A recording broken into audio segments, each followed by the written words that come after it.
청취자 여러분, 신고 전화가 하나로 통합됐다는 거 알고 계시나요? 긴급 신고는 112, 119, 나머지 모든 민원 상담은 110으로 통합됐다고요. 112, 119, 110. 이제 끝자리 290만 기억하세요. 긴급 신고는 112, 119, 나머지 모든 민원 상담은 국민콜 110. 110 아시겠죠? 앞으로 모든 민원 상담은 국민콜 110으로 전화하세요. 이 캠페인은 국민권익위원회와 행정안전부가 함께합니다. 깨어있는 국민의 강력한 한방 펀치. 정치인에 줄서지 않는 우주최강 팟캐스트 펀치 시작합니다. 안녕하십니까. 겸손하고 싶은 PD 박성태입니다. 네, 안녕하세요. 내부자 박호장입니다. 네, 안녕하세요. 저는 정민우입니다. 뭐 제가 소개시켜드리려고 했더니 알아서 많이 급하셔. 네, 네, 급해요. 빨리 나오고 싶으셨나 봐요. 네. 포스코 내부 제보자 정민우님 나와주셨습니다. 반갑습니다. 네, 안녕하세요. 네. 감사합니다. 한번 꼭 뵙고 싶었는데, 네, 오늘 네, 나와주셨어요. 저도 뵙고 싶었어요. 저희 열렬한 패친이세요. 아, 네. 페이스북도 치고. 뭐 저는 뭐 그러셔가지고. 그닥 뭐 뵙고 싶지 않았다는 듯이 그 사람만 지금 손목질을 하고 있네. 소외되네 지금. 네. 저야 뭐 피디님 뭐 일주일에 2번씩 보니까. 네. 피디님은 굉장히 날씨 익으세요. 날씨 익으세요? 네. 아까 잠깐 말씀드렸지만 배칠수를 닮은 외모이시기도 하고 좀 아니 목소리는 좀- 저기 박원순 시장님 닮았다고. 아, 네. 그 얘기 다들 좀 지금. 꽤나 들었습니다 제가. 예, 그 몸도 좀 제가 요즘 키우고 있어서 아, 배칠수 씨가 또 몸도 좋더라고요. 예, 좀 예. 벌거리도 어, 있으시죠. 좋죠. 예, 저도 네, 거기에 따라서 그렇죠. 기대를 저버리지 않기 위해서 몸도 키우고 있습니다. 더 똑같으시려고요? 더 똑같으시려고? 그 뭐예요? 연세를 모르셔서 네. 그렇지 연세를 아시면 깜짝 놀라세요. 연세까지. 연세? 연세까지 네. 굳이. 나이도 아닌 연세? 깜짝 그렇게 놀라실 얘기하면 좀 섭하고. 우리 뭐 비슷한 또래예요. 혼영 씨 연세를 얘기하면 또 사람들이 깜짝 놀랄 텐데. 아니, 뭐. 우리 얘기 안 하는 걸로. 네. 나이 얘기는. 알겠습니다. 네. 20대 중초반을 달리고 있으니까 네. 거기까지만 그런 식으로 네. 이해하십시오. 네, 그, 그러면 제가 누나인 걸로 정리를 하죠. 좋습니다. 네, 누나 두 동생들이 같이 아니 정답이 뭐 얘기하죠. 출연자는 이렇게 신경을 안 써주시고 아주 좋습니다. 자, 포스코 문제를 좀 다루기 전에 지난번 방송에 했던 펀치 68편 거기서 언론사 외압에 대해서 얘기했었죠. 그 약간은 용어의 혼선이 있어서 그걸 좀 바로잡고자 제가 말씀드리겠습니다. 그 당시 한 언론사가 공정위로부터 압수수색이라는 공정위로부터 압수수색을 당했다고 창윤 씨가 얘기를 했고 저도 그렇게 알고 있었는데 그것은 약간 용어의 혼선이 있었다라고 지금 다시 한번 정정을 합니다. 정확한 말은 그 공정위 압수수색에 준하는 실지조사가 있었다. 요게 정답이고 정확한 말이고 그 부분을 저희 뭐 SNS를 집중적으로 보고 계시는 문파님들이 지적을 해주셔가지고 제가 확인을 했습니다. 그 담당자에게 확인했더니만 그 국세청 세무조사에 준하는 공정위 실지조사를 받았는데 그 담당자도 그 실지조사를 압수수색으로 이해를 해서 저희한테 압수수색을 받았다. 이렇게 얘기를 했습니다. 그래서 저희도 팩트 체크를 확실히 안 한 문제도 있었죠. 사실은 뭐 공정위가 압수수색을 할 수 있는 주체는 아니니까 사법권을 가지고 있는 단체도 아니고 하지만 그 실지조사를 받았다는 건 확실한 팩트입니다. 그 부분에 대해서는 우리 청취자분들이 확실히 아셔야 될 것 같고 그리고 그 담당 기자는 여전히 그 실지조사 이후에 상당히 위축되어 있는 상황이다. 여기까지 말씀드리겠습니다. 펀치는 이 팩트를 왜곡하거나 자기적으로 해석하지 않습니다. 그리고 음모론을 말씀드리지 않습니다. 용어의 혼선이 있었던 점은 우리 청취자분들께 사과를 드립니다. 그리고 일련의 과정들을 좀 보면 조직적 외압이 지속적으로 있는 것 같고 그렇게 또 생각이 되고 그다음에 이 뭐 실질조사 부분이라든가 펀치의 외압이 가해진 부분들에 대해서는 이후에 추가 취재를 통해서 지속적으로 청취자분들에게 말씀을 드리겠습니다. 조금 더 기다려 주시기 바랍니다. 네, 이렇게 지난번 68편에 대한 언론의 용어의 혼선에 대한 부분 제가 말씀을 드렸고, 그러면 본격적으로 그 포스코 부분 지금 굉장히 언론에 많이 노출이 돼 있잖아요. 피드수첩에도 나왔고 다스베이다에서도 많이 이렇게 나오셔가지고 포스코 문제를 말씀 많이 해주셨는데, 오늘 집중적으로 이제 팩트 부분은 간단히 다루고 그 이후에 굉장히 개인적으로 좀 많이 압력도 받으시고 외압도 받으셨다는 얘기들이 들려서 그 부분들에 대해서 많이 얘기를 나눠볼까 합니다. 네. 요즘 좀 근황이 좀 어떠세요? 네. 저는 지금은 지금 방금 피디님께서 언론 얘기를 하셨는데요. 저는 지금 대한민국의 언론은 금권에 완전히 잠식돼 있다라고 생각을 하고 있어요. 금권에? 금권. 돈에. 돈에. 지금 대한민국을 지배하는 것은 누구이냐? 전 돈이라고 생각을 하고 있어요. 그래서 참 죄송한 말씀이지만 우리 진영이라고 표현을 해도 될지 모르겠어요. 네. 우리 진영이 화력을 모아서 집중해야 될 일은 여전히 다시 재기할 수 있는 그 적폐 세력들에 대한 박멸이라고 생각을 해요. F킬러를 뿌려야 된다. 그렇죠. 박멸. 우리의 힘이 거기에 그들이 박멸됐나? 아니요. 저는 절대 그렇게 생각하지 않아요. 우리 쪽에 힘이 빠지기를 기다리면서 적절한 시절에 다시 또 돈을 베이스로 해서 올라올 겁니다. 지금 잠시 이제 숨을 죽이고 있는 거죠. 잠시 숨어 있는 거죠. 그 잠시 숨어 있는 그들을 우리가 오판하고 있다라는 생각이 들어요. 우리의 화력은 그들을 향해서 몇 배 쏟아져 들어가야 된다. 그리고 지금 참 안타까운 일이지만 정권을 바꿨지만 우리들의 삶이 나아지지 저는 않았다고 봐요. 삶이 좋아지셨나요? 라는 질문을 이제 저희 북콘서트나 그런 데 갔을 때 청중들에게 던지죠. 다들 공감하시는 거예요. 우리의 삶이 나아진 건 없다. 다만 제대로 된 정권이 들어와서 이전과 같은 말도 안 되는 일들이 일어나지는 않죠. 그래도 희망은 있으니까. 그렇죠. 희망은 있지만 이 희망이 꺼지지 않게 하려면 밑에서 늘 숨죽여서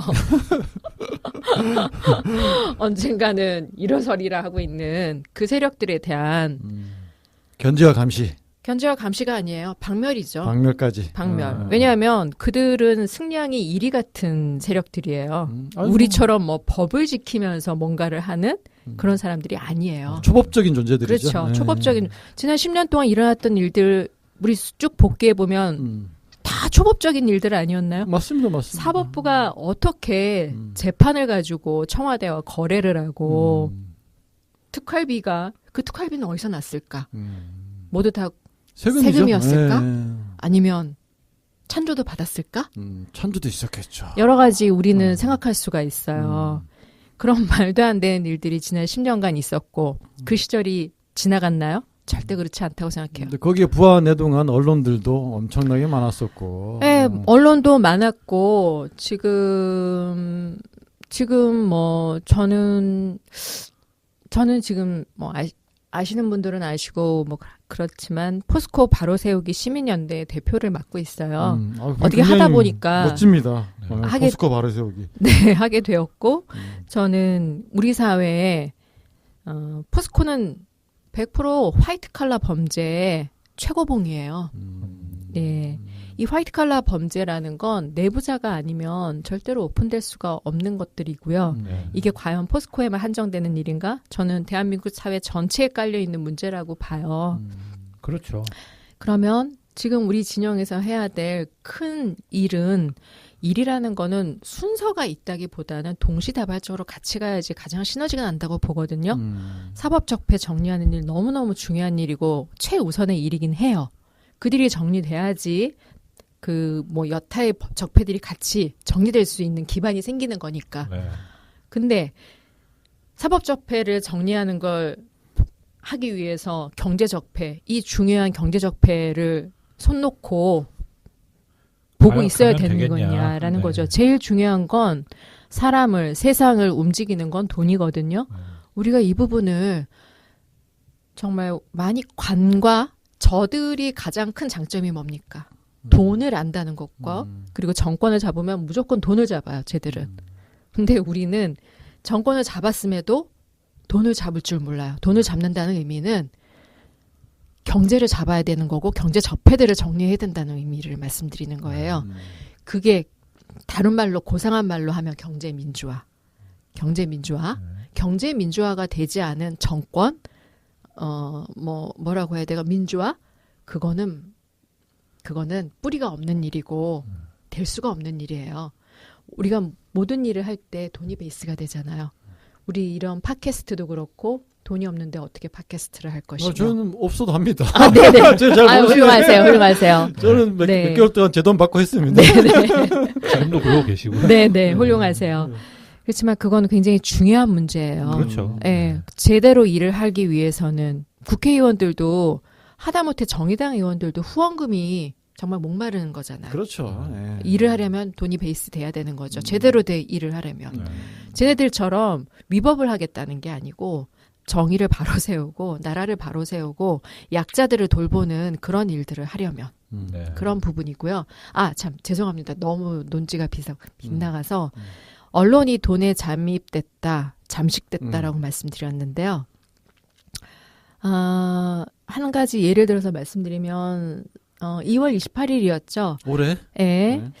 PD수첩에서 산토스 편을 방송했어요. 네. 산토스 편은 여태까지 저희가 늘 얘기만 했던 자원외교의 한 전형 패턴을 정확하게 보여준 방송이었고 엄청나게 화제가 됐죠. 네. 저는 PD수첩이 정말 대단한 팀이라는 걸 정말 방송에서 말씀드리고 싶어요. 왜냐하면 그 전에 이렇게 말씀드리면 죄송하지만 JTBC 스폴라이트 팀하고도 일을 해봤어요. 네네네.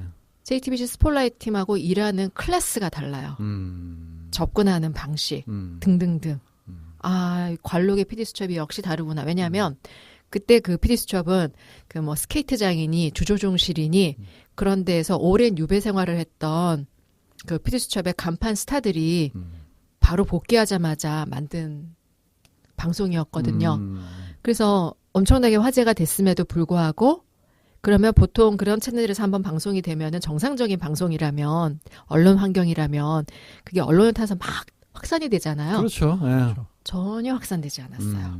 그냥 식자들, 관심이 있는 사람들, 우리 진영에서 눈이 떠져 있는 분들, 그런 분들이 대단한 방송이다라고 보면서 칭찬했을 뿐이에요.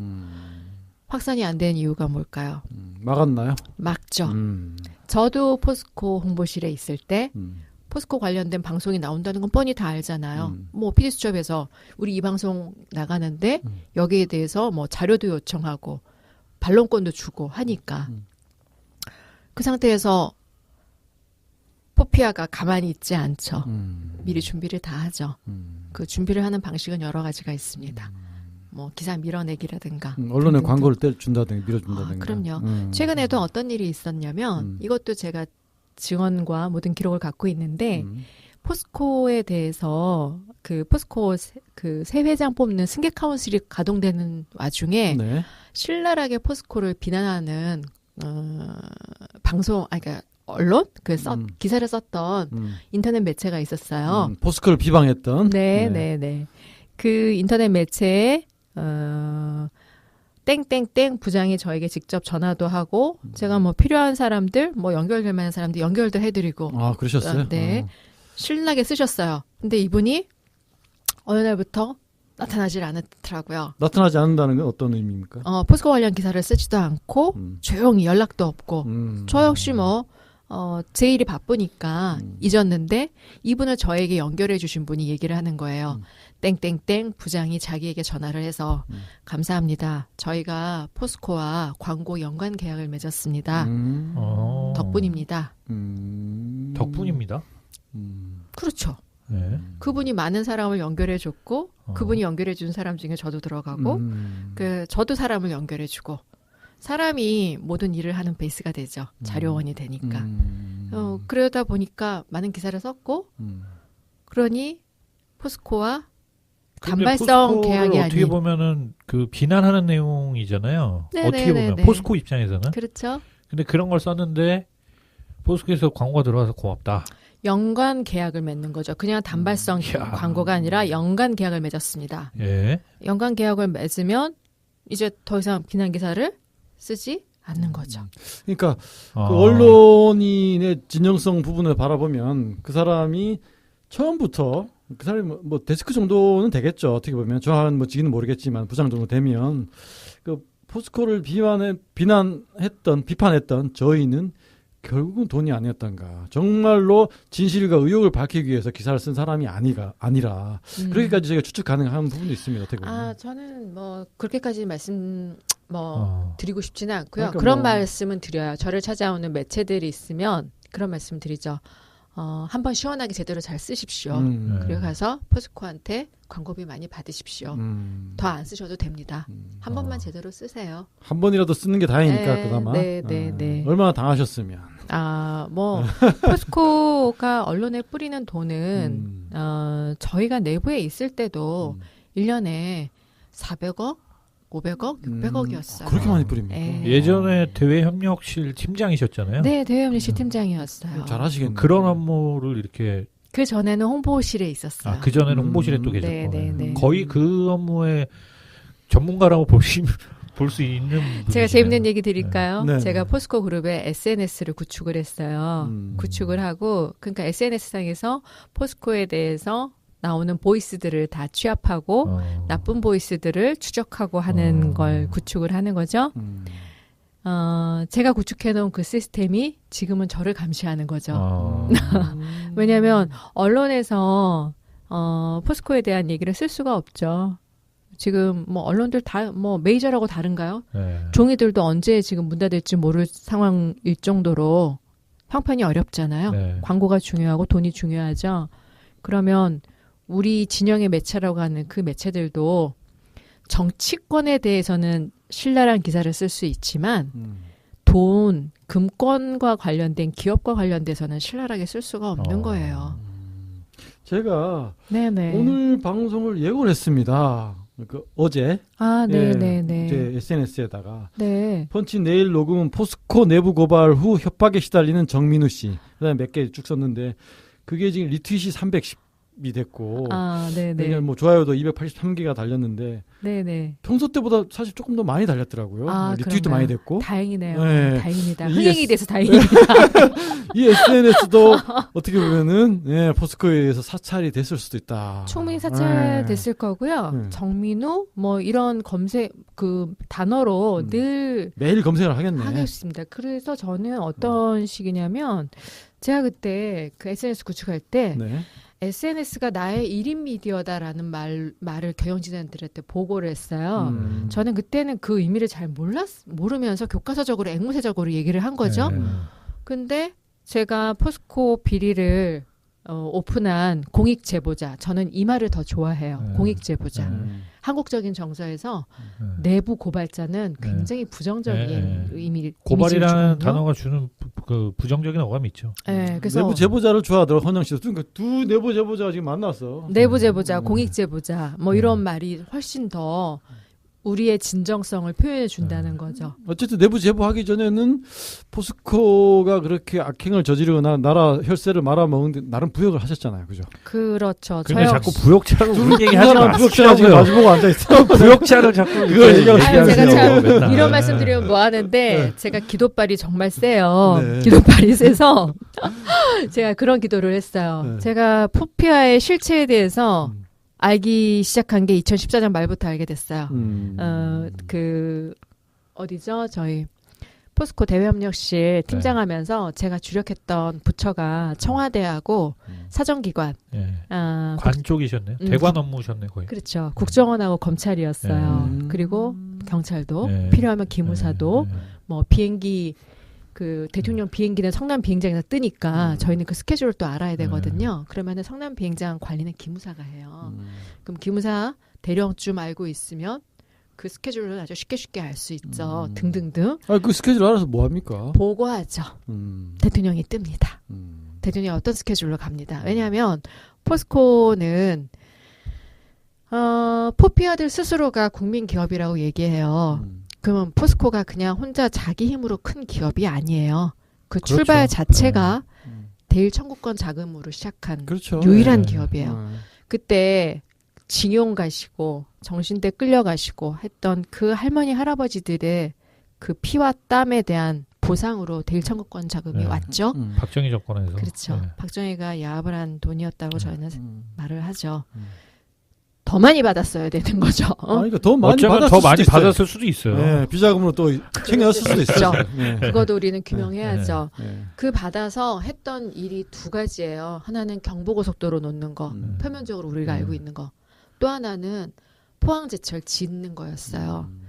그 자금으로 지었고, 그리고 포항제철을 스타트하면서, 그러면 그전에는 대한민국에 철강 기업이 없었나? 아니에요. 있었어요. 많은 기업들이 포항제철이라는 독점 기업이 생기면서 망합니다. 살아남을 수 있는 애들만 좀 남고 망하면서까지도 독점적으로 나라가 키운 기업이에요. 나라가 독점적인 그 뭐죠? 권한과 배려와 그런 걸 해주지 않았으면 포스코가 저렇게 클 수 없는 거예요. 그렇죠. 예. 일을 다 몰아준 거죠. 당연하죠.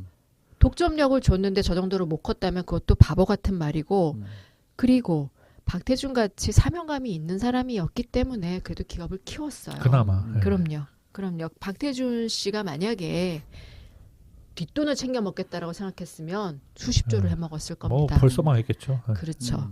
창업자로서의 신념과 철학이 확실했기 때문에, 그리고 나라의 전폭적인 지원이 있었기 때문에 포항제철이 크고 성장했어요. 지금 근데 이 포항제철 포스코가 지금은 일부 세력들의 전유물처럼 그렇게 전락이 돼 있는 상황을 알게 된 거죠. 부정한 정권과 결탁한 거.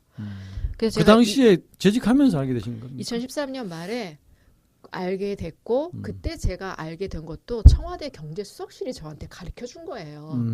경제수석실 멤버가 제게 뭐라고 얘기하냐면, 권오주는 정준영 후계자다라고 얘기를 하는 거예요. 그 포스코 내부에 그 당시에, 지금은 많은 사람들이 그렇게 생각을 하고 공론화돼 있지만 2014년 말만 해도 그거는 정말 너무나 쇼킹한 얘기였고, 저는 포스코 내부자였기 때문에 그게 사실이 아니다라는 걸 설득하고 싶었어요. 그러면 제가 많이 알아야 그 되잖아요. 당시 대외협력팀에 계셨을 때. 그렇죠. 팀장이니까 내가 청와대 경제수석실, 왜냐하면 포스코한테 경제수석실은 제일 중요한 부처예요. 그렇죠. 네, 그 멤버들을 설득해야겠다라는 생각으로 포스코에 대해서 스타디를 하기 시작했고, 스타디를 하니 그 말이 맞았어요.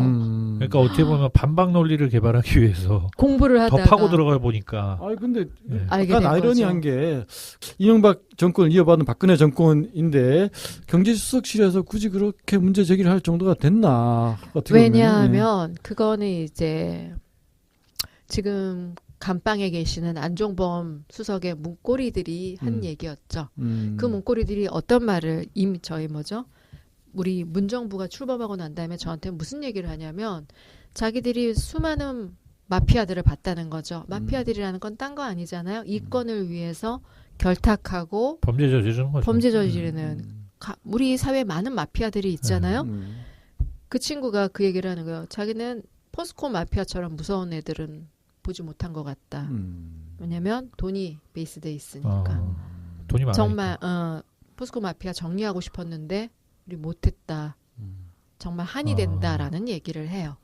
그게 2016년 정권 바뀐 게 언제였죠? 우리 2017년 7년에 바뀌었고 16년부터 제기가 됐죠. 그렇죠. 2017년 5월에 선거가 네네. 있었고 네. 선거 있고 얼마 안 있어서 제가 그를 만났던 것 같아요. 그런 얘기를 저한테 합니다. 그의 말에 모든 증거가 저한테는 있어요. 그럼 자. 포스코 마피아에 대해서 박근혜 정부도 좀 위기감을 느끼고 있었다는 얘기인가요? 참 박근혜 정부는 포스코를 보면 참 재밌는 게 뭐냐면요. 사람들은 이명박과 박근혜 정부 간의 그 커넥션에 대해서 정확하게 잘 알기 어렵잖아요. 네. 포스코를 들여다보고 있으면 그 모든 게 보입니다. 그리고 그렇습니까? 저쪽 진영 애들의 불합리 비리의 종합 선물 세트가 포스코 안에 다 있어요. 단적으로 몇 개만 말씀해 주세요. 세트 중에 하나만 그러면. 하나만 말씀드리죠. 최근에 MBC 스트레이트에서 강원도 옥계의 마그네슘 공장에서 공장을 가동하는 초기에 우리나라 역사상 정말 아마 최고 수준의 페놀이 유출된 환경오염 사고가 일어났어요. 그 환경오염 사고에 대해서는 제가 길게 말씀 안 드릴게요. 네. 그냥 간략하게 일어났고 공장은 가동하지 못하고 스탑했고 포스코는 그 공장 짓는데 최소 1,500억을 투입을 했어요. 그게 포스코에서 만든 공장인가요? 포스코가 만든 공장입니다. 정준영이 회장 시절에 산업부 그리고 강원도와 함께 산업 MOU하고 스타트한 공장이에요. 그런데 환경오염이 됐으니 피해를 복구해야 되잖아요. 네. 피해 복구 비용이 거의 1,000억 들어가요. 그 피해 복구를 하는 주요 업체, 왜 업체들 있잖아요. 피해 네. 복구하는 네. 네. 업체가 바로 강릉 지역구이신 광선동 권선동 의원의 네. 지인의 업체예요. 그냥 이런 거 하나만 말씀드릴게요. 네. 너무나 많은 것들이 있지만 네. 그걸 일일이 다 지금 말씀드리기는 뭐 의혹을 제기하시는 겁니다. 예. 그것은 뭐 확정적으로 말씀드리는 건 아니고 또 잘못 가다가 명예훼손 보면 당하시면 안 되니까. 예. 명예훼손 당하시면 안 되니까. 네, 그것은 뭐 백서랑해서 서포트해드릴 수 있으니까 관심 있는 언론이 있으면 어디든 오시면 네. 말씀을 드리도록 할게요. 정민훈 팀장님이 관심 좀 가져달라고 하시네요. 아니 뭐 그분 네네. 저희가 지속적으로 관심을 가지면 네. 되죠. 2탄, 3탄 자. 해서. 네. 그렇다면은 이명박 정권과 박근혜 정권은 서로 경쟁하면서 야합하는 관계였어요. 경쟁하면서 야합하는. 최순실을 잘 아시잖아요. 네. 네, 최 여사라고 하죠, 우리. 그래도 나이가 있으시니까. 여기는 회장님이지. 회장님. 제 주변에도 최 여사의 측근이 있으세요. 아 그래요? 최 여사는 참 많은 라인을 거느리세요, 보면. 지금 우리 박헌영님처럼 기획을 하는 사람도 두지만 공기업 인사를 시키는 측근도 두고 돈을 굴리는 측근도 있고 이렇게 방사선으로 자기가 중심이 네. 돼서 운영을 하고 네. 각 파트는 서로 알지 못하게 맞아요. 관리를 하는 네, 거죠. 네. 맞아요. 네, 그런 관리를 하죠. 네. 네. 그 측근에 하시는 얘기가 최 여사는 정말 이명박을 잡고 싶었다는 거예요. 너무너무 잡고 싶어서 2015년에 중앙지검이 특수위부가 포스코를 수사하게 했는데 그 수사는 뭐 정말 말도 안 되는 결과를 내고 끝났어요. 그 포스코 비자금 수사거든요. 네. 말도 안 되는. 그 누구의 비자금이죠, 그러면? 포스코가 비자금을 만들려면 이명박 시절에 그럼 정준영 회장 때. 그렇죠. 정준양, SD, MB로 거슬러 올라가야 되는 수사인 거죠. SD. 네, SD를 거쳐서 몸통은 MB죠. 그렇죠. 가야 되는 수사인데 SD는커녕 제대로 뭐 구속도 못하고 기소도 제대로 못하고 수사와 재판 모두가 말도 안 되게 끝난 네. 그 거예요. 저는 그래서 그걸 그렇게 만든 거는 정권 최고 실력자가 아니면 그렇게 할 수가 없어요. 그래서 그 측근에게 물었죠. 최 여사가 그 수사를 엿바꿔 드셨냐? 그랬더니 최 여사는 MB를 정말 잡고 싶었다. 그렇겠죠. 네. 그래서 최 여사는 아니다라고 하는데 저는 그렇게 생각해요. 그 측근이 알고 있는 최 여사의 모습은 아주 일부분이에요. 그렇죠. 최 여사는 잡고 싶은 최 여사도 있고 야합을 하는 최 여사도 있고 여러 모습으로 움직이는 거죠. 그게 야합이 있지 않고서는 수사가 그렇게 일어날 수가 없어요. 네. 재판도 그렇고. 우리가 아는 그 약간 바보스럽고 집중력이 떨어지는 최 여사하고는 좀 다른 또 분석이시네. 근데 응? 지난 시간에도 제가 그 앞존법 최순실 씨 틀렸다고 그 댓글로 지적 많이 받았는데 맞았어. 앞존법이 맞다고 회사 내에서는 안 쓰는 게 맞다. 그분이 그 무서운 분이에요. 알고 봤더니 예. 현현 씨 가지고 놀았어. 예, 알고서 그러신 거라고 생각하면 무서운 사람인 거죠. 누구 최 여사요? 예. 네. 그럼요. 최 여사가 뭐 멍청하겠죠. 멍청하지만 나름 사람을 굴리는 자기 나름의 노하우는 확실히 있었다고 저는 봐요. 왜냐하면 사람을 각 파트별로 그렇게 굴린다는 건 그건 굉장한 능력이에요. 본인이 1 더하기 1은 이런 셈은 잘 못할 수 있어도 사람을 굴릴 줄 안다는 거는 그건 굉장한 그러니까 능력이거든요. 색깔별로 전화기를 그렇게 몇십 대를 들고 그럼요. 다니면서 그럼요. 다 사람마다 따로따로 전화를 받고 그러니까 각자는 다 자기가 전화 거는 번호가 그 사람 전화번호인 건 줄 아는 거예요. 근데 나중에 알고 보면 번호가 다 달라요. 수십 대 중에 한 네, 대였던 번호가 거지. 다 다른 거예요. 음. 다 다른 번호로 각자 전화를 하고 있었는데 근데 받는 사람은 그 사람 한 명이거든요. 제가 그러니까 그 정도로 치밀한 사람이라는 거죠. 그럼요. 네. 치밀한 사람이고 그 모든 그러니까 박헌영님 같은 그런 주위에 있었던 사람들을 모두 다 모아야지 최 여사의 전체 모습이 나온다고 그러겠죠. 봐요. 예. 그렇기 때문에 한 사람 한 사람이 말하는 최 여사의 모습이 그게 다다라고 생각하면 그렇죠. 안 된다라는 거죠. 네.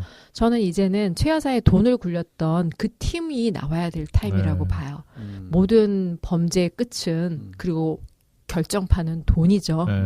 돈이 나오지 않았는데 최 여사를 잡았다라고 말하는 거는 말이 안 되는 거고요. 근원이 거기에 있으니까요. 그럼요. 네.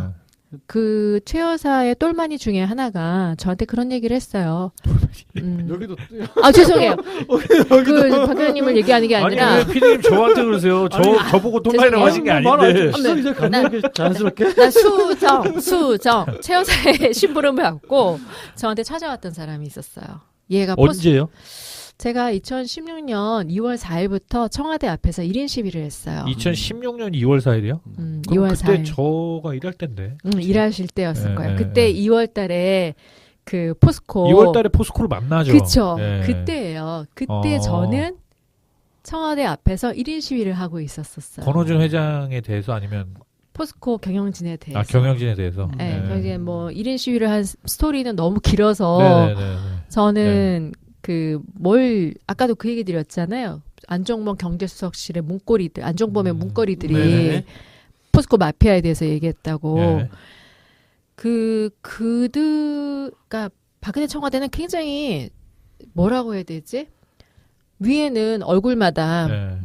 멍청한 여자가 있고 네. 그리고 그 멍청한 여자를 실제 움직인 최 여사가 있고 네. 그리고 또 밑에는 또 멍청한 수석들이 있잖아요. 우리나라 최고의 엘리트라고 했던 그 수석들. 엘리트는 아니에요. 네네. 엘리트죠. 그 정도면. 그냥 뭐 친해서 거기 간 거야. 네. 근데 그 안종범 수석의 그 문고리들은 그 나라를 제대로 운영하는데 기여하고 싶은 마음들이 정말 컸어요. 그건 제가 스스로도 얼마든지 말씀드릴 수 있어요. 위에는 그러니까 주군을 잘못 만나서 멍청한 여자를 만나가서 정말 정신 나간 여자를 만나서 그러니까 뭐 실무진 입장에서는 그랬을 수 있죠. 충분히. 예. 그래서 제가 만났던 그 문고리들이죠. 안종범의 문고리들. 네. 그때는 그 사람들의 위세가 대단했어요. 기업의 대표들도 그들을 만나려고 줄을 섰고 그렇죠.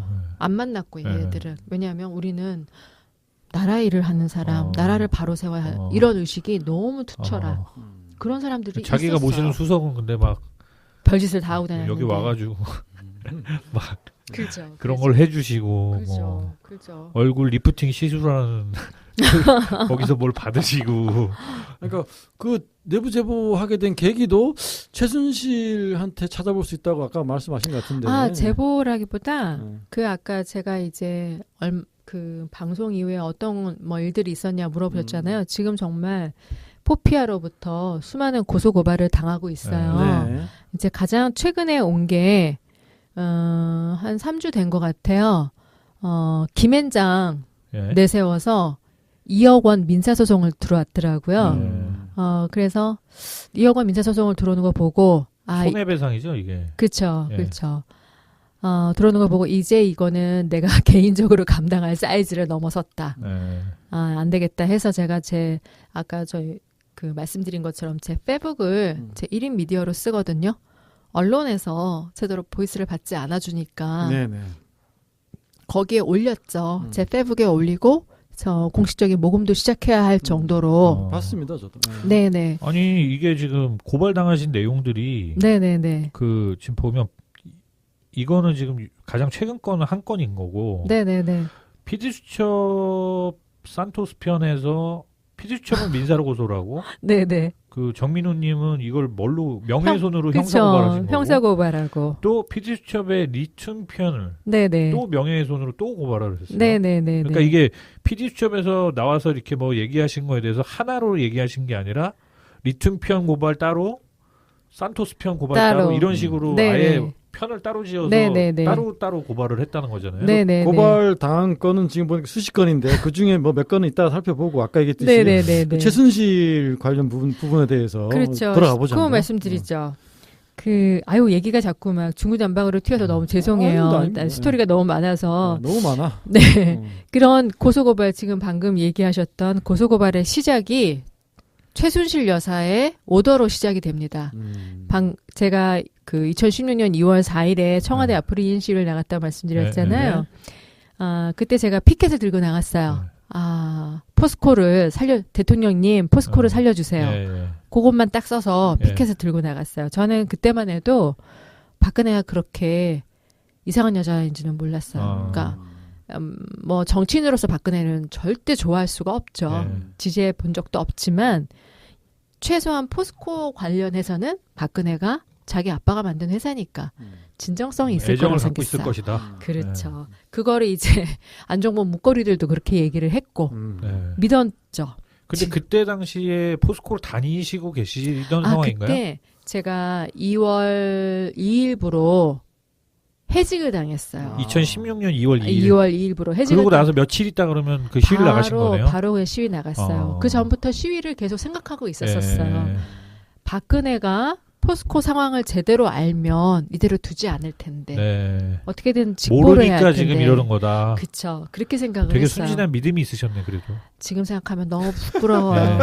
정말 스스로가 얼마나 부끄러운지. 부끄럽진 않죠. 제 얼굴은 선한 마음으로 아니, 하셨는데. 그런데 그때는 그러면은 해고 당하신 것도 어떻게 보면은 인사보복 그랬죠. 차원에서 그러신 건가요? 해고당한 주요 사유는 뭐였냐면 제가 회사에 포피아가 표면적으로 서류로 만들어 놓은 저의 해고 사유는 제가 포스코의 중요한 정보를 밖으로 유출시켰다. 그리고 제 그 해고자들에게 대해서 기업이 늘 씌우는 프레임이 있어요. 근태가 불량했다. 요 두 가지예요. 크게. 그런데 정작 중요한 해고 사유에 대해서는 지난 올해 3월 9일 날 있었던 주주총회에서 제가 권호준한테 질문을 했거든요. 그때 거기 가셨어요? 네, 갔죠. 저는 그러니까 제가 주주예요. 소액 주주. 주주고 기록적으로 좀 남겨놔야 될 사안인 거예요. 그래서 갔어요. 그 민주노총의 그 사무분과위원장님이랑 같이 가서 그분 전직 가서 이제 권호준한테 질문을 던졌어요. 그랬더니 권호준의 대답. 아니 일개 직원이 회장한테 와서 물러나라. 주주총회 하는데 그렇게 대놓고 얘기를 하셨어요? 질문을 했죠. 아니 근데 권호준 씨도 그런 식으로 그러니까 하수죠. 대답을 했어요? 그러니까 저는 그게 더 놀라운데요? 모르겠어요. 제가 그의 부하를 잘 끌어올려가지고 그런 반응이 나오게 했는지는 모르겠지만 아무리 제가 끌어올려도 고수라면 그 순간에 그런 대답을 해서는 안 되거든요.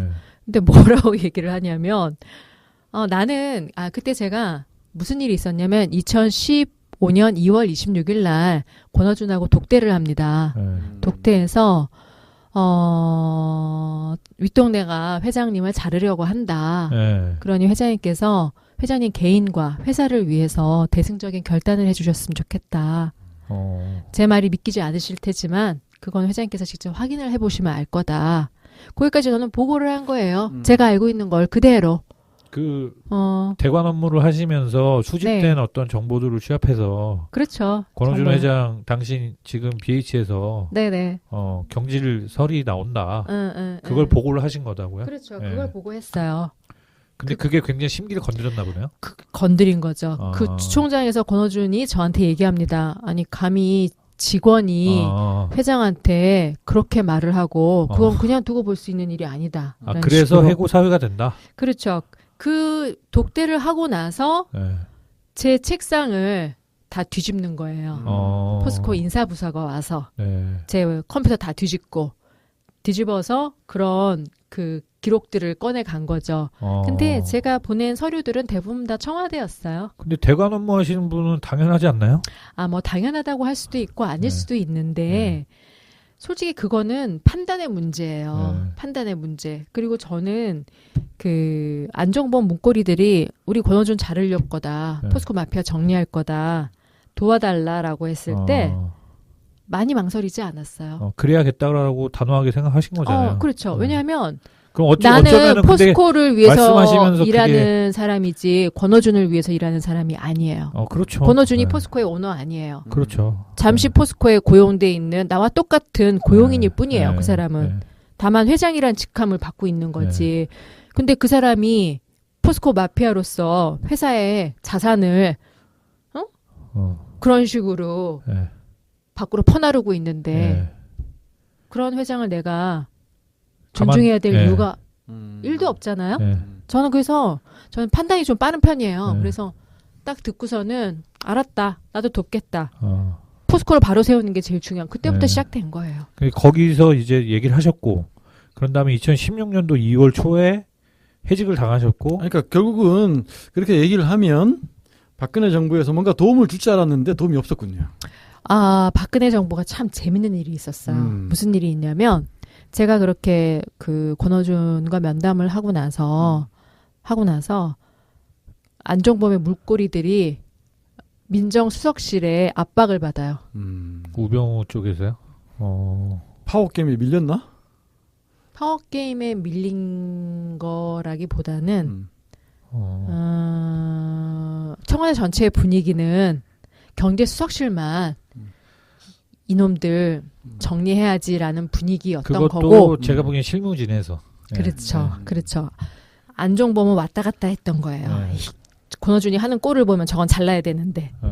근데 그 우유부단하잖아요. 안종범이. 네. 실무 그 문고리들은 강력했고. 근데 어쩌면 우유부단한 척하면서 뒤로 자기가 또 뭔가를 챙겼을 수도 있죠. 그건 저도 잘 모르겠어요. 어떻게 했을지. 그래서 도움이 안 됐다. 전혀 도움이 안 되고 숨었어요. 그들은 숨고 그 상황에서 이제 저 역시도 판단을 해야 된다. 타임이 오는 거예요. 나도 숨어야 되나. 근데 저는 그때 고하기로 결정했어요. 내가 여기에서 숨는다는 건 말이 안 된다. 고하자. 그리고서는 그대로 스트레이트 나갔고, 그러니까 뭐 징계 면직. 여기서 포스코는 그러니까 포피아라고 해야죠. 저한테 협박을 하죠. 어떤 식으로요? 징계 면직을 때리기 전에 권고사직을 하라고 해요. 인사부장이 직접. 본인이 직접 그냥 그만두는 걸로 해라. 왜냐하면 본인이 직접 그만둬야지 회사로서도 골치 아픈 문제가 없어지는 거예요. 왜냐하면 징계 면직이 되면 제가 언제든지 소송을 할 수 있어요. 그게 중요한 얘기거든요. 근데 저는 그때 그런 걸 몰랐어요. 몰랐는데 뭐라고 얘기를 하냐면 저한테 해직을 당하면 다른 데 재취업할 수도 없고 뭐 인생이 끝난다는 식으로 협박을 했구만. 협박. 저는 그거 기록을 다 갖고 있어요. 네. 제가 그 기록을 모으는 걸 배우는 건 누구한테 배웠냐면 검찰의 정보관들한테 배웠어요. 제가 협박당하는 걸 보고 녹음하라고 가르쳐 주더라고요. 정보관들이. 그때부터 제가 이런 식으로 증거를 모아놔야 되는구나.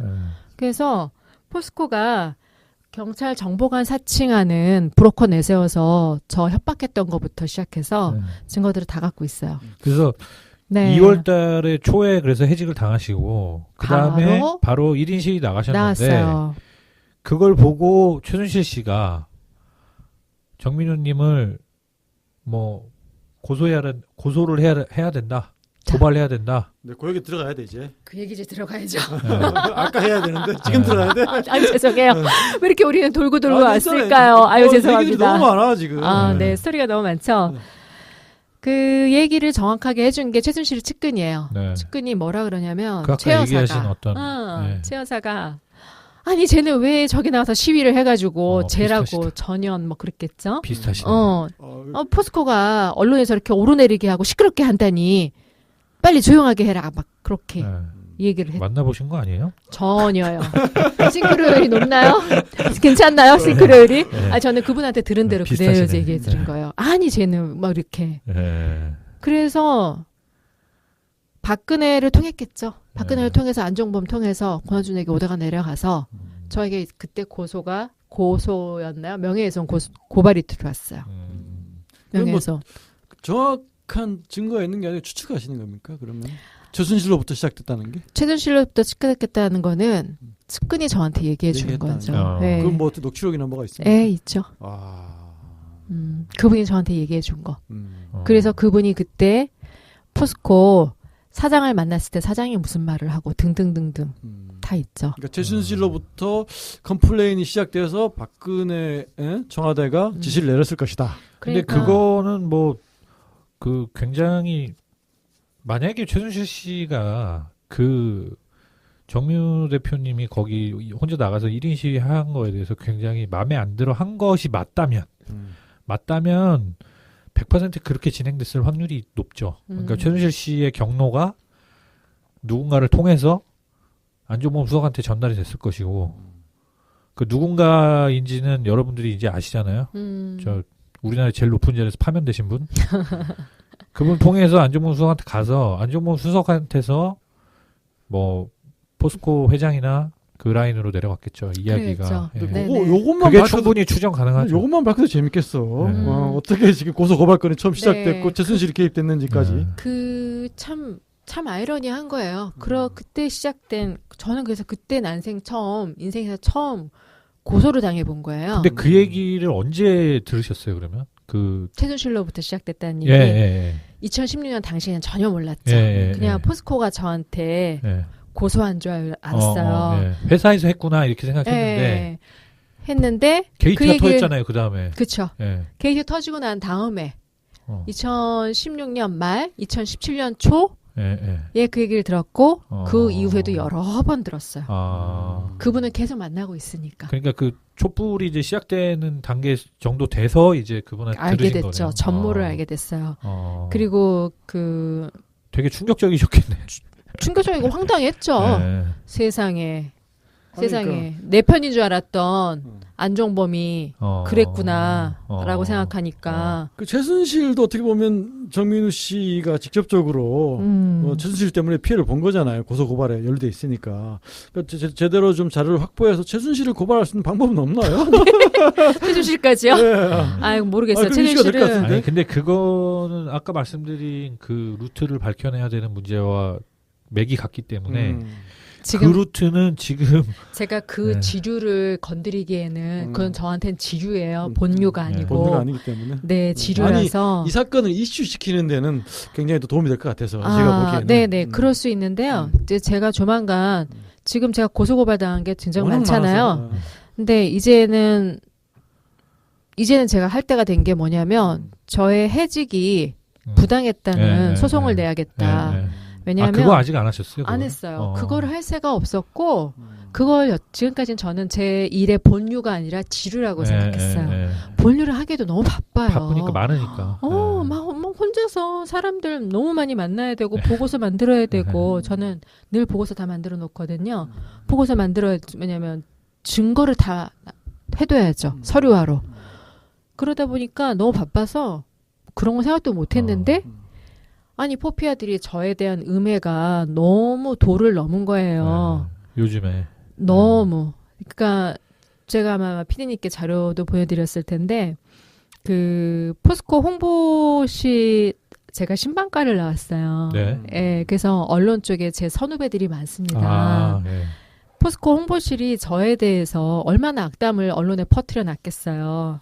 그랬더니 언론에서 오히려 저한테 역으로 얘기를 후배들이 누나 오늘 포스코 홍보실이 와서 누나한테 이렇게 누나에 대해서 이렇게 얘기하고 왔어라고 하면서 이제 구체적으로 듣는 것들이 있고 또 PD수첩의 멤버들이 포스코 홍보실에서 정 팀장에 대해서 과대망상증 환자라고 얘기했다는 둥 그런 얘기들을 근데 그런 얘기 들었을 때 그냥 그러려니 했어요. 그러려니 뭐 당연히 뭐 그렇게 그렇지만 이제 제가 그 포스코 홍보실의 그 지금 책임자들 다 제 선배들이에요. 저랑 긴밀한 선배들이고 홍보실장이라는 분은 저한테 머리에서 발끝까지 뭐 하나 버릴 게 없는 아이다. 그렇게 말할 정도로 칭찬을 했던 사람이 옛날에 다닐 때는. 그쵸?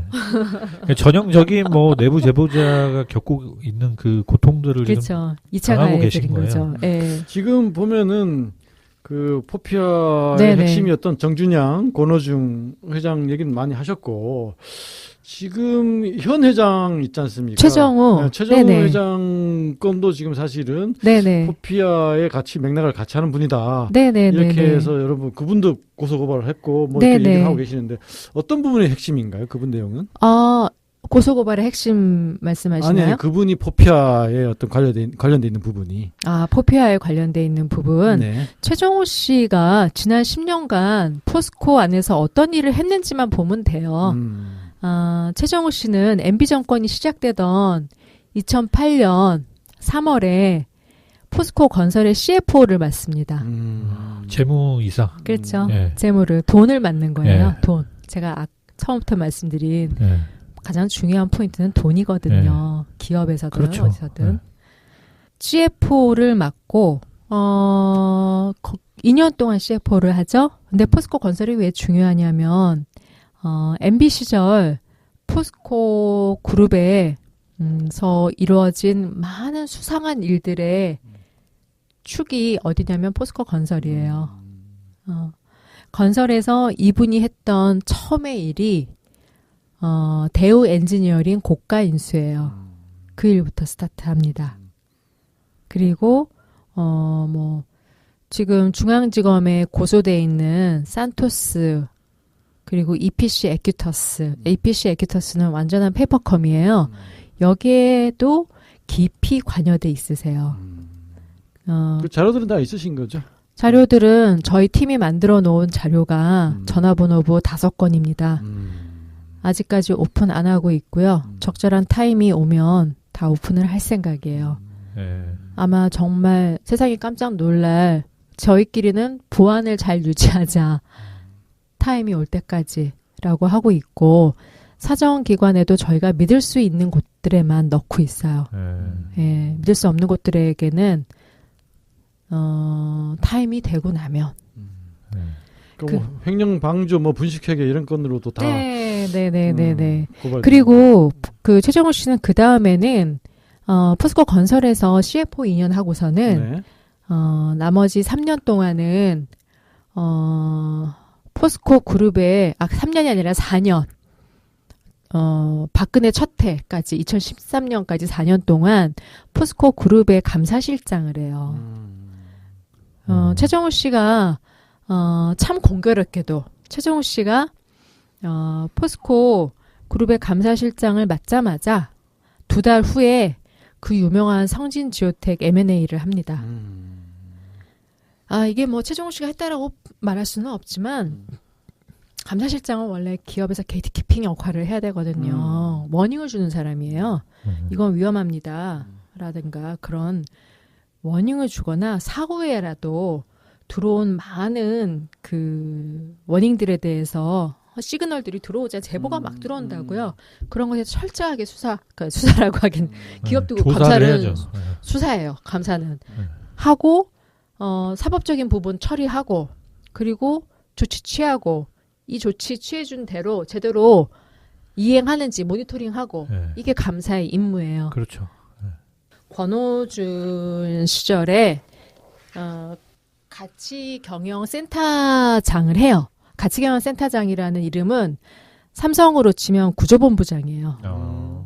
어떤 일인지 대략 짐작이 되시죠? 구조본부장. 미래전략실 지금 하는. 그렇죠. 센터장 하면서 CFO 겸임도 해요. 그러면서 이때 정말 많은 일들이 일어나죠. 그 PD수첩이 방송했던 산토스 EPC 땡처리 매각이 이분이 구조본부장을 할 때 일어납니다. 땡처리 매각. 그 내용은 제가 간략하게 말씀드릴게요. 산토스하고 EPC를 둘을 산토스는 250억, EPC는 페이퍼컴인데 550억을 줘요. 800억을 주고 삽니다. 800억. 그리고 얘네들을 2016년 말에 매각하기 전에 EPC에다가 거의 800억 가까이를 증자를 해요. 투자를 하는 거죠. 그러니까 증자. 바로 매각하기 두세 달 전에. 두세 달 전에. 이게 정상적이지 않죠. 그렇죠. 몇- 그리고는 EPC는 매각이 얼마에 되는지 금액도 안 나와요. 저희는 영원으로 나와요. 그리고 산토스는 원래 산토스를 소유하고 있던 팔았던 포스코 건설에게 팔았던 도밍게스에게 68억 원에 팝니다. 원주인한테 다시. 다시. 그러면 처음에 샀던 애 800억. 예. 그 팔기 전에 유상증자한 게 800억이에요. 1,600억. 1,600억. 1,600억 집어넣어 놓고 걔를 68억 원에 매각해요. 그런데 그러면 그 도밍게즈는 1,600억에다가 68억이면은 1,668억을 먹은 거네요? 도밍게즈가? 그러니까 그렇게 되죠. 예. 처음 걔가 도밍게즈가 번 거네요, 그럼? 도밍게스가 벌었는지 그게 나눠 뭐, 먹었는지 네. 어떻게 뭐가 됐는지 어떻게 모르지. 됐는지. 그러니까 도밍게즈가 번 걸로 보이잖아요. 우리가 볼 때는 표면만 보면 네네. 그렇게 해놓고 지금 그 돈이 어디 갔는지는 모르는 거잖아요. 모르는 거죠. 네. 그 돈이 그런 식으로 사실 어떤 기업들에 투자를 해서 그렇게 그런 식으로 한 아주 정확한 예잖아요. 거기가. 정확한 하나의 패턴이죠. 네. 몇 년 만에 이루어진 겁니까? 사고 팔고가? 산 게 2011년에 샀고 매각이 2016년 말에 일어났으니까 한 6년 동안이라고 봐야겠죠. 6년 동안. 6년 동안. 포스코 차기 회장 선임 이 작업을 할 때 후보로 거론되던 분이 다른 분들이 또 몇 계셨잖아요. 여러분이 계셨는데 그 다른 분들보다 오히려 그러면 더 이분이 더 위험한 분이라고 더 생각을 본질에 하시나요? 가까이 가 있는 분이라고 봐야죠. 오히려. 근데 그런 분이 되신 거네요, 그러면. 근데 그게 회장 선출 과정도 좀 의심스러운 게 그런 분이 어떻게 회장이 될 수 있나 이 상황에서.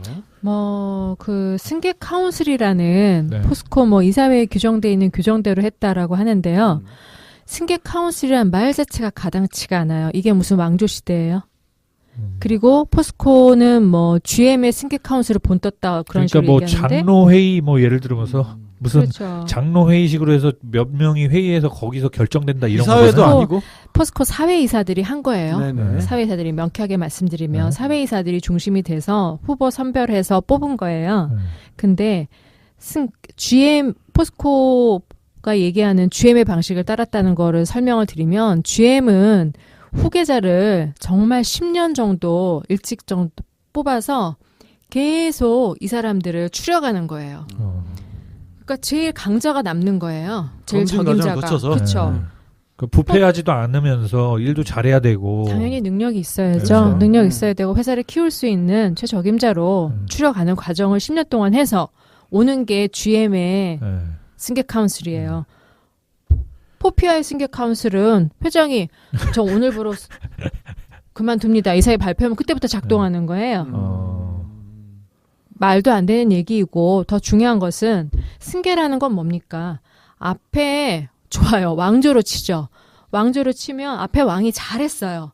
그래서 이 왕을 승계해서 또 이 왕국을 번성시킬 후계자를 뽑는다는 그런 의미인 거예요.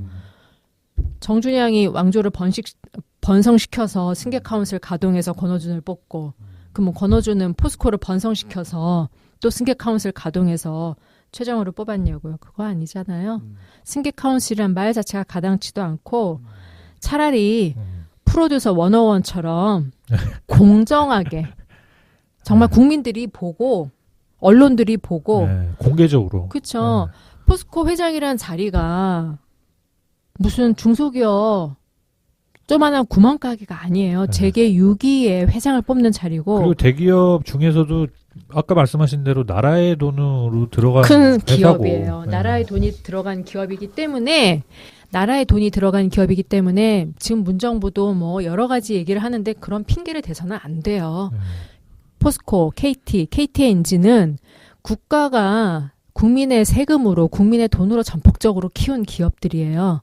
지금 지분 구조가 어떠니 저쩌니 그 말은 뒤로 하고 그래도 국민연금이 독보적인 일대 주주거든요. 네. 그걸로 해서 제대로 관리해야 돼요. 관리하지 않으면 그건 정부의 직무유기예요. 그러니까 변명이고. 결국은 포스코 경영 승계 과정에서 정부가 좀 개입을 해야 된다는 얘기인데. 정부가 개입한다는 것보다 국민연금이 제 역할을 했어야죠. 그러니까. 그렇죠. 국민연금이 제 역할을 했어야 되고 그리고 아까 제가 승객 카운슬이라는 말 자체가 말도 안 된다고 말씀드렸잖아요. 그게 무슨 왕조 시대냐고. 네. 이거는 제 의견이 아니라 포스코 전 현직들의 얘기예요. 전 현직들이 공통적으로 아니 이게 무슨 왕조 시대야? 그리고 왕조 시대라 치자. 그러면 성공한 왕조여야지 승계라는 말을 그런 시스템을 작동시킬 수 있는 거지.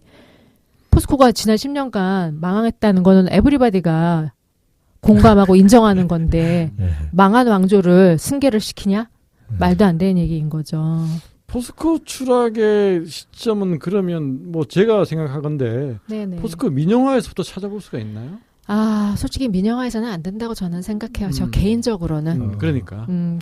그 기간 산업이기 때문에. 그렇죠. 기간 산업이고 그 국부를 투입해서 만든 산업인데. 그럼요. 국부를 투입해서 만들었고 키웠고 성장시켰어요. 뭐 IMF 지나면서 뭐 나라에 돈이 없어서 그랬다라고 얘기는 하지만 그 국민 경제에서 국가의 개입이라든가 뭐 등등 얘기가 많잖아요. 국가가 개입하지 않는 경제가 좋은 경제라고 얘기하지는 않잖아요. 국가가 개입해야 될 아니, 경제가 그거 그렇게 분명히 주장하시는 있어요. 분들도 있죠. 예. 그렇죠. 그렇죠. 예, 이상하신 분들이 이상하신 분들이 있죠. 국가가 어떻게 개입을 안 하고 관리를 안 하는 경제가 있을 수 있습니까? 시장이 효율적으로 움직여야 되는 부분도 있고 그 효율성을 위해서 국가가 개입해야 되는 부분도 일정 부분. 분명히 있어요. 근데 저는 저 개인적으로는 아마 포스코 직원들도 동의할 거예요. 민영화해서는 안 됐다고. 근데 뭐 그건 이미 지난 얘기니까. 그렇지만 더 중요한 것은 민영화되고 난 다음에 이 기업들에 대한 감시 시스템이 전혀 없었다는 거예요. 감시.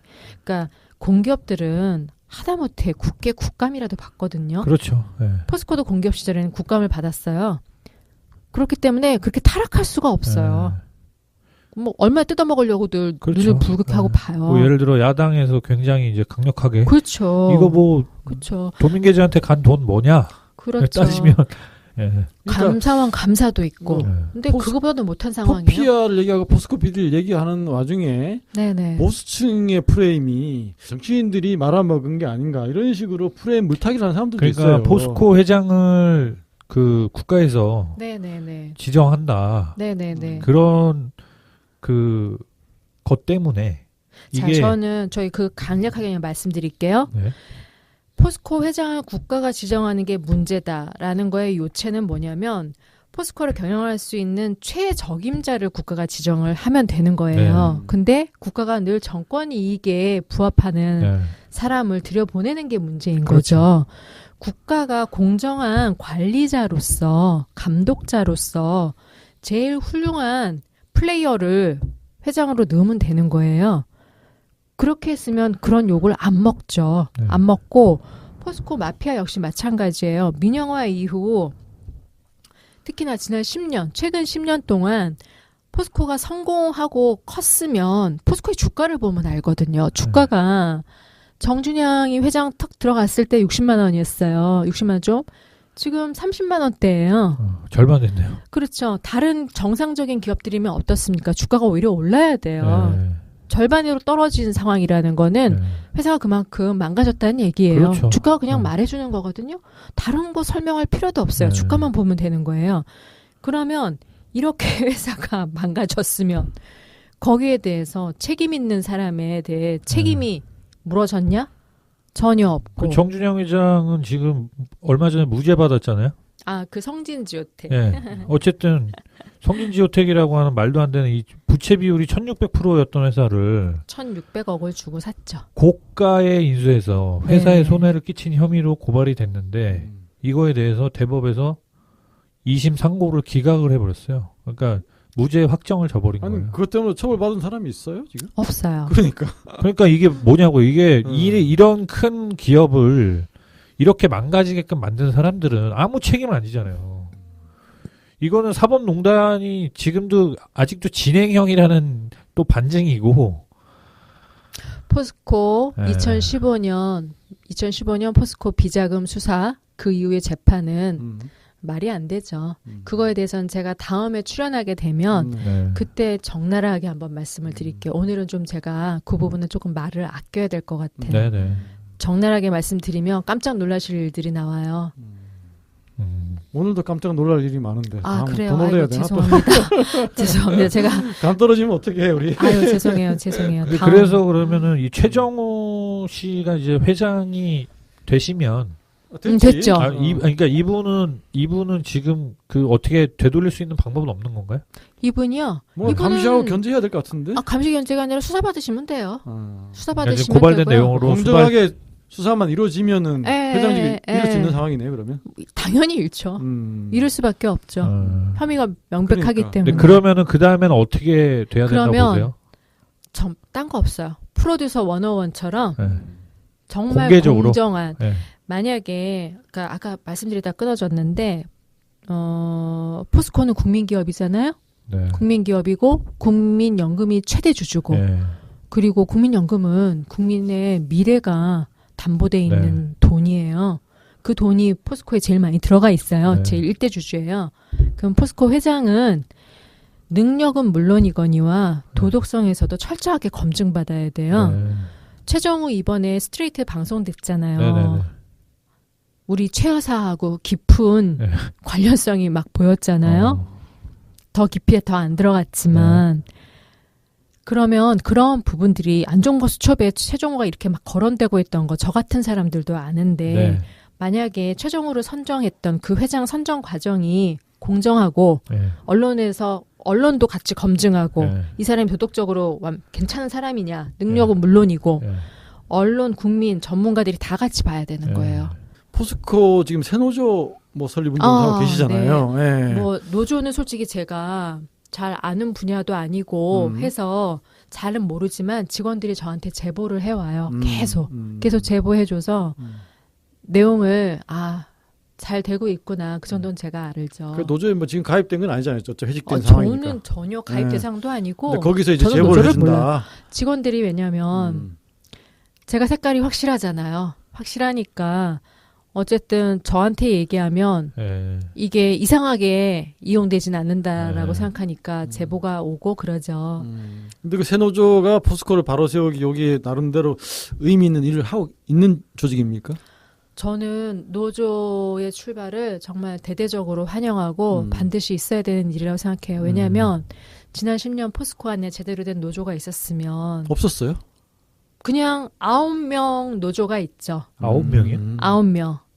이분들은 직업이 노조원이다라고 포스코 직원들은 얘기하죠. 다 아니 이제 포스코처럼 큰 회사에 노조원이 9명인 노동조합이 있다고요? 그러니까 그래서 언론에서 늘 얘기하는 것처럼 삼성 포스코는 대표적으로 노조가 없는 대기업이라고 거론을 하죠. 말도 안 되는 거죠. 그렇죠. 근데 우리가 이제 만약에라고 추정을 한다면 지난 10년 포스코 안에 제대로 된 노조가 있었으면 포스코가 저렇게 망가지지는 않았죠. 그렇겠죠. 그래서 지금 이제 시작하는 겁니다. 그렇죠. 그런 차원에서 왜냐하면 직원들이 보기에도 회사가 망가져가는 게 보이는 거예요. 그리고 직원들한테 회사는 포스코는 자기와 가족의 생계가 달린 곳이에요. 그렇죠. 여기가 망가지게 더 둘 수는 없는 게 오히려 임원들 뭐 포피아들은 몇 년 해먹고 나가면 끝이지만 이 사람들에겐 그 가족의 미래가 달린 밥줄이에요. 일터고 더 애착이 가는 거고 더 살려야 되는 거고 지켜야 되는 거예요. 그러니까 일단 저는 직원들이 그렇게 자각한다는 건 굉장히 중요한 일이라고 봐요. 아마 포피아들도 노조가 제대로 된 노조가 서는 거는 정말 두려울 거예요. 그렇죠. 그러니 사력을 다해서 그러니까 직원들이 저한테 제보해 오는 것도 사측이 이렇게 악랄한 짓을 하고 있다라고. 어떤 짓? 노조를 막으려고 뭐 악랄한 짓을 하고 저는 알고 있는데. 네. 지금 단톡방이 생겼어요. 포스코 사람들이라는 단톡방. 거기에 이제 올라온 글들을 직원들이 저한테 보내줘요. 찍어서도 보내주고 하는데 대한항공의 그 단톡방처럼 네, 정말 대한항공이 큰 일을 했어요. 그걸 보고 직원들이 인사이트를 얻은 거예요. 단톡방을 만들었는데 직원들의 단톡방에 이제 그 노무 쪽 멤버들도 들어와서 작업을 하는 거죠. 초대 안 했는데? 초대했겠지. 본인들이 알아 들어오는 거예요. 아, 그래요? 알아서 아름아름 알아갖고 들어와요. 그래서 하는데 저도 옛날에 포스코에서 사내 토론방을 제가 운영해 봤기 때문에 노무 쪽, 인사 쪽 이쪽의 패턴들은 너무 잘 알죠. 그러니까 저한테 물어보기도 하고 그러는데 이제 거기 직원들이 보내온 내용에 그 토론방에 저에 대한 욕이 있어요. 그냥 제가 그대로 읊어드릴게요. 예. 정민우 또라이, 미친년, 어. 정신병원에서 치료받고 있다. 그리고 저를 격분하게 했던 거는 정민우가 회사에서 많이 받았다. 돈을 돈을 받았다는 의미죠. 돈을 받았는데 왜 지금 돈을 받고도 싸우고 있다는 얘기예요? 말이 안 되냐? 앞뒤가 안 맞잖아요. 돈을 돈을 받아- 받았으면 해고 사유에 들어있겠지. 없을 거 아니야 지금. 그래서 근데 미친년 또라이 뭐 등등등 이 말들이 포스코가 언론에 저를 퍼뜨리고 있는 말하고 너무 똑같은 말들이 단톡방에 나온 거죠. 네. 이게 뭐야 이거? 포스코 언론 쪽 작업하는 멤버들이랑 노무애들이랑 합체를 했나? 네. 생각이 들고 제가 이제 뭐 돈을 받았다라는 글이 올라왔다라는 걸 본 순간 이건 얘네들이 도를 넘었다. 이제 내가 해고 무효소송 할 때가 됐다. 내 무효소송을 올리는 순간 박근혜 청와대 주요 멤버들 다 불러내야 되고 그리고 권오준 불러내야죠. 불러내서 권오준이 안종범에게 어떻게 했는지 등등등등을 재판장에서 다 오픈해야죠. 그저 가셔야겠네. 그거를 여태까지는 이제 생각을 안 했는데 제 명예를 회복하는 차원에서라도 해야겠다는 생각이 드는 거예요. 이게 지류일지라도 네. 강한 상대에게 가장 강한 상대에게 화살을 날리는 게 가장 크게 이슈가 됩니다. 제가 보기에는 또 언론들은 거기에 또 목매 달아요. 그렇다 보면 네. 이 부분이 지류가 또 본류가 될 수 있고 또 다시 본류를 또 끌어올릴 수 있습니다. 묻혀있든. 그럴 수 네. 있을까요? 제가 보기에는 네, 언론이 알겠습니다. 언론인의 관점이시네. 네. 네. 언론의 관점에서 제가 피디님의 촉대로 한번 움직여 보도록 할게요. 아니 뭐 나머지 결론은 알아서 하시고. 자, 처음 좋습니다. 아유 저는 제가 기도빨이 좋다는 말씀을 드리다 말았잖아요. 네네. 제가 정말 기도빨이 좋아요. 음, 그 농담이 아니고 나중에 제가 사석에서 또 말씀을 드릴게요. 네. 제가 그래서 2013년 말에 얘네들의 그 본질을 알게 됐죠. 근데 제가 그때 봤던 그 포피아의 비리는 제가 지금 알고 있는 것과 비교하면 코끼리의 꼬리 정도 본 거예요. 네. 그거 보고 이제 저는 격분을 했던 거죠. 격분을 하면서 기도를 했어요. 아, 하나님, 이 놈들의 이 파렴치한 짓들, 이것들을 그대로 두지 마십시오. 반드시 응징하십시오라고 네. 기도를 날마다 했거든요. 그랬더니 이것들을 응징하는 도구로 저를 쓰시더라고요. 그래서 역시 내 기도빨이 세긴 세구나. 네. 저희도 도구가 되겠습니다. 아이고 예. 감사합니다. 아니 근데 감사합니다. 지금 이렇게 거의 한 10여 건 가까이 이렇게 고소를 네. 당하고 계신데 네네네. 그 가족분들은 어떠세요? 지금 이런 활동을 하고 계시고 이렇게 하시는 거에 대해서? 저는 솔직히 아들이 하나 있어요. 네. 아들은 지금 다행히도 해외에 나가 있어요. 아, 그래요? 예, 그 미션 스쿨로 해서 유학을 가서 네. 아주 저렴하게 안전한 네. 곳에서 잘 있고요. 남편 같은 경우는 처음엔 남편이 원래 저에 대한 좀 얘는 그 뭐라고 하지 허튼 짓을 하는 애는 아니다. 그런 저랑, 믿음이 있어요. 왜냐하면 네. 저랑 연애를 거의 한 10년 가까이 했어요. 하고서 믿음이 있는데도 불구하고 그런 안락한 일터를 그렇죠. 그렇게 나와서 와일드 월드에서 뛰는 거잖아요. 그렇죠. 그러니까 처음에는 걱정하고 뭐 걱정이 지나가니까 이제는 이제 화를 내더라고요. 너 계속 이래서 어떻게 할 거니? 걱정된다. 그랬는데 남편이 그 말이 싹 들어가게 된 게 피디수첩 편을 딱 보고 나더니 산토스를 보고 나더니 야 진짜 포스코 진짜 말도 안 되는 야 삼성은 아무리 그래도 저런 짓은 안 해. 네. 오너 기업이라서 삼성 다니시나요? 네, 삼성이에요. 3년 다니는데 네. 뭐라 그러냐면 오너 기업은 아무리 그래도 오너가 자기 기업을 망가뜨리는 짓은 안 해. 근데 너희는 진짜 심하다. 그 리튬 편 연속으로 보고 그러고 나니까 남편이 이제 입을 다물죠. 그래서 너의 신념대로 해라. 그래도 계속 소송건이 진행되면 뭐 개인 SNS에 계좌도 올렸지만은 경제적으로도 쉽지 않을 것 같아요. 쉽지 않죠. 쉽지 않고 아니 그래서 이렇게 많은 고소 고발이면 이거 거의 파산이야. 거의. 변호사 한두 분 가지고 이거 할 수는 없잖아요. 그렇죠. 한두 분 가지고 할 수 있는 상황도 아니고요. 이미 제가 그 박충선 씨 이 고소를 당한 게 있어서 네. 그리고 저 권오준 회장 부인이신 분. 네네네네 고소를 당한 거 있고 그리고 또 포스코 협력사 네. 거래처에서 당한 게 있고 예. 그거는 제가 이제 개인적으로 커버를 했어요. 이미 그냥 형을 네. 받으셨잖아요, 그거는.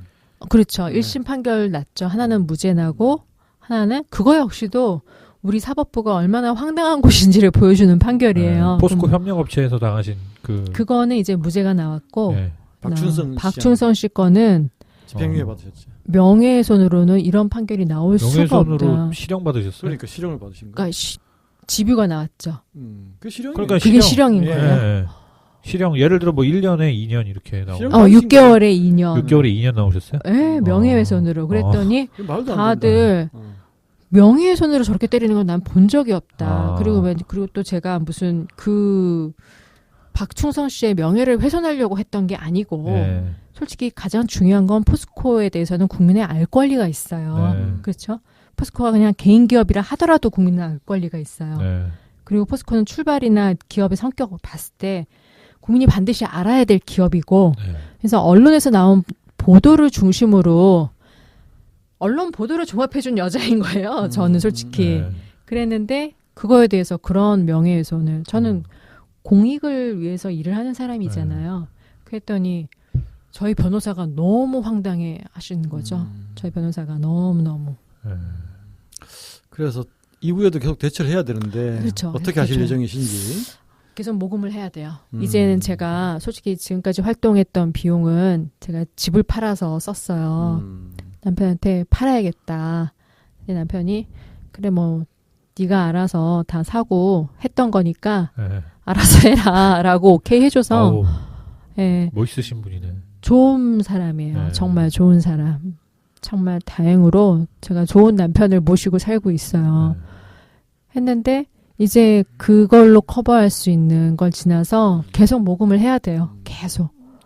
그 아까 언론 오보 하신 거 내용을 이제 저희한테 미리 좀 주셨잖아요. 네, 근데 네, 이제 네. 거기 이제 내용을 듣다가 제가 좀 충격을 받았던 게 예, 어떤 그 오본했던 부분이었어요? 그 언론사의 데스크에 계신 분이 네네네. 통화하시면서 네, 그런 네. 얘기를 하더라고요. 왜 그런 이쪽에선 이쪽 얘기는 들어보지도 않고 왜 저쪽에서 하는 얘기만으로 기사를 쓸 수가 있냐.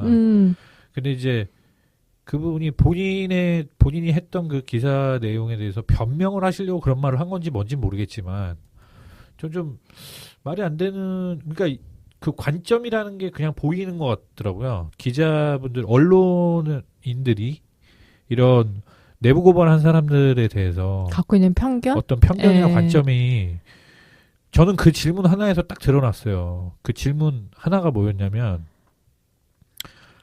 자기가 이쪽 저쪽 얘기를 다 들어보는데 뭐 여러 군데서 얘기를 듣는데 이해가 안 가는 게 하나 있다. 꼭 물어보고 싶었던 게 있는데 정민우 씨는 왜 이거를 이익도 없는데 이걸 하냐. 자기는 그게 이해가 안 간다. 그렇게 얘기를 하더라고요. 그러니까. 네. 근데 저는 그걸 듣고 제가 더 황당했어요. 아니 이익이 없이 이런 일을 한다는 거를 이해를 못 하는구나. 이 정도까지 이해를 못 하는구나. 이걸 이렇게 질문할 정도로 이해를 못 하는구나. 이게 언론의 데스크에 있는 사람이 이런 질문을 할 수 있나? 내부 제보자라고 하는 사람한테 이런 질문을 할 수 있나? 야, 이건 진짜 너무나 그냥 단면을 보여주는 것 같아가지고. 그래서 나도 그 질문을 들으면서 느꼈던 게 이게 사실은 팩트잖아요. 메시지를 날린 거예요. 그러니까 메시지가 확실한데 여기 대해서 반박을 하지 못하니까 메신저에 대해서 의문을 하는 거죠. 의문을 갖기 시작하는 거예요. 그게 이제 사측의 입장이고 가진 자들의 입장이거든. 그러니까 이 사람은 언론인 데스크의 입장에서 물어본 게 아니고 사측의 입장에서 물어본 거예요. 얻는 게 없는데 왜 하냐? 이런 얘기죠. 네. 그러니까. 그렇죠. 얻는 게 없는데 네. 얻는 게 없는데. 저는 이 부분에서 또 황당했던 게 얻는 게 있으면 어때? 얻는 게 있으면 어때? 예. 있어도 내가 거학을 위해서 그 거학을 파시려고 하는데 아무도 알려지지 않는 거학인데 그럼 그 거학에 먼저 집중을 하는 게 사람의 본연의 모습인데 개인이 얻는 게 그게 뭐가 중요하냐고 사실은. 그렇게 또 반문하고 싶더라고 나는. 네. 그리고 좀 얻을 수도 있지. 그러니까 그렇게 질문하는 것 자체가 질문의 순수성이 네. 저는 아주 왜곡됐다고 아니, 생각이 얻을 수 들었어요. 있는데 네, 생각이 들었어요. 참 그 씁쓸했던 거죠. 그러니까 들으면서 되게 씁쓸하더라고요. 네. 아마 이 사람한테도 아까 그 포스코 단톡방에 올라왔던 그 있잖아요. 정민우는 뭐 많은 돈을 뭐 받았다는 둥 그런 말들도 했을 거라고 봐요. 네. 그러니까 그런 것도 했으면서 뭐하러 또 하니라는 의미일 수도 있고 여러 가지일 수 있다라고 생각을 해요. 솔직히 저는 솔직한 질문이었다라고 생각을 하는데 더 중요한 것은 피디님하고 우리 박화영님 말씀대로 그 거하게 집중해야 되는 거죠. 거하. 언론인이라면 그렇죠. 거하게 집중을 해야 되는데 왠지 오히려 힘없는 그 내부 제보자한테서 뭔가 흠을 찾으려고 하는 거죠. 흠을. 그게 사측 입장인 거야. 맞아요. 네네. 메신저를 의미하고 그쪽에 집중하는 거는 네네. 이게 말이 안 되는 거예요. 네네. 왜 집중하세요 여기 계속? 듣고 싶네. 글쎄, 여기서도 말을 하셨지만. 글쎄 저의 신앙이 가장 큰 베이스예요. 신앙이 가장 큰 베이스고 또 하나는 저는 솔직히 성향 자체가 굉장히 좀 뭐라 해야 될까 보헤미안적인 사람이에요. 노는 거, 그러니까 영화 보고 음악 듣고 막 뒹굴뒹굴하고 여행 가고 맛있는 거 먹고 이런 거 좋아하는 사람이었어요. 포스코라는 기업에 있었던 것도 그런 생활을 할 수 있는 시간적인 뭐 등등등 모든 게 충족이 됐기 때문에 있었던 거고 그 회사 안에서 정말 많이 혜택을 받았어요. 지금은 포피아들이 저를 뭐 또라이니 미친년 뭐 정신과 치료받고 있다 그런 말을 하지만 제가 포스코에 있을 때 유능한 여성 인재라고 유학을 보냈어요. MBA 유학을.